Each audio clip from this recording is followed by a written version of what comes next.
అక్కడ నుంచి ఇంకా ఒకటే హైవేనే, ఇంకా భువనేశ్వర్ కటక్ ఒకటే రోడ్డే మొత్తం వచ్చేసి ఒరిస్సా వరకు. ఇంకా ఎటు వెళ్ళాల్సిన అవసరం ఉండదు, మొత్తం హైవేనే. ఈ రోడ్లో కొంచెం టోల్ గేట్లు తక్కువ ఉంటాయి. మనం మామూలుగా రావాల్సింది వచ్చేసి తిరుపతి నుంచి వస్తుంది అనమాట బండి ఇది. ఆ రూట్లో వస్తే ఒక 14 టోల్ గేట్లు ఎక్కువ వస్తాయి. నేను ఎలాగో ఇక్కడే ఉంటాను కాబట్టి ఇట్లా వచ్చేసాడు అనమాట. టోల్ గేట్లు 14 టోల్ గేట్ల డబ్బులు అయితే మిగిలిపోయినట్టే మనకు.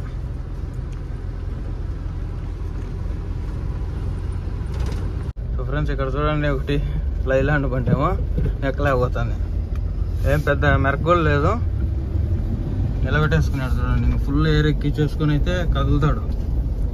అట్లుంటుంది అనమాట పాత బండ్లతో, ఓవర్లోడ్ బండ్లతో అట్లా.